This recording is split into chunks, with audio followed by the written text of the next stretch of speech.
আচ্ছা, গরমের ভিতরে কি করলে শান্তি এবং আরাম পাওয়া যায়? লেবুর শরবত, বেলের শরবত আর আইসক্রিমে অনেক শান্তি পাওয়া যায়। হ্যাঁ, শরীর ঠান্ডা থাকে। আর তুমি কিসে শান্তি পাও? তুমি বাপের বাড়ি গেলে। ও আচ্ছা, কি বললো তুমি?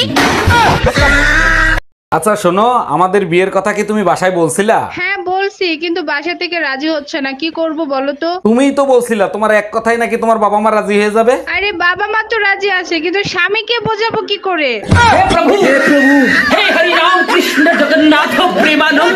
কুত্তার বাচ্চা।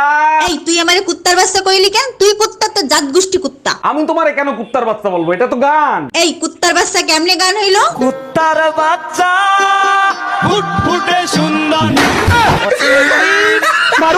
এত ভালোবাসা বোর জন্য বোর কবরে প্রতিদিন বাতাস করেন? বউ বলছিল কবর শুকানোর আগ পর্যন্ত বিয়ে না করতে।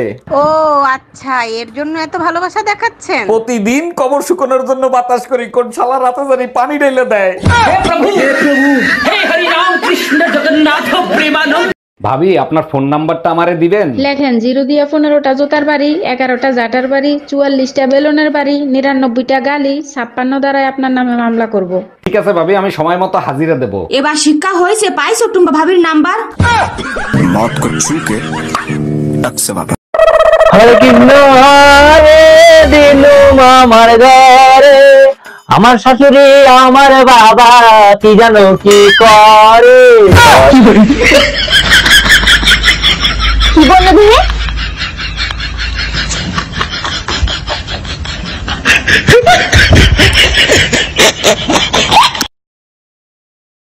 আবাদি একটু ভিক্ষা হবে নাকি? দাদা বাবু বাড়িতে নেই, ভিক্ষা টিক্ষা হবে না। আমি ভিক্ষা হয়েছি, দাদা বাবুর কাছে চুম্মা চাই নাই।